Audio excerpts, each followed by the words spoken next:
सोनूचा जन्म 11 नोव्हेंबर 1994 रोजी केरळमध्ये झाला, पण त्याचं बालपण दिल्लीत गेलं. त्याचे वडील दिल्ली पोलीस दलात होते आणि ते स्वतः फुटबॉलपटू असल्याने त्यांच्याकडूनच संजूला खेळाचा वारसा मिळाला.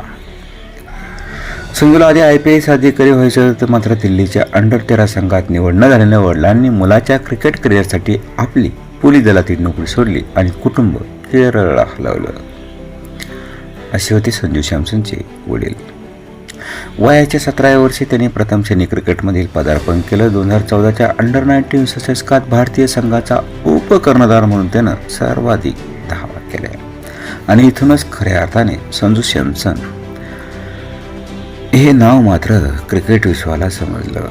आणि 2013मध्ये पदार्पण करत संजूने पहिल्याच हंगामात सर्वोत्कृष्ट युवा खेळाडूचा मान मिळवला. पुढे 2021 ते 2025 पर्यंत त्याने राजस्थान रॉयल्सचे यशस्वी नेतृत्व करत 2022मध्ये संघाला अंतिम फेरीपर्यंत मात्र पोहोचवलं. असा आहे संजू सॅमसन. आणि मग 2024मध्ये बांगलादेश आणि दक्षिण आफ्रिकेविरुद्ध सलग 2 T20 शतकं ठोकणारा तो पहिलाच भारतीय ठरला.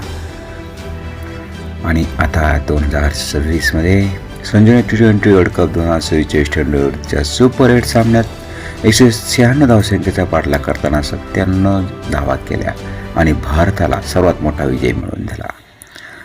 पहिले गंभीर के गले की हड्डी थे संजू, पीछे बैठते थे आणि नंतर मात्र 97 धावाची खेळी करून भारताला विजय मिळवून दिला. अब खुद गले लगा रहे गौतम गंभीर. ही आहे संजू सॅमसनची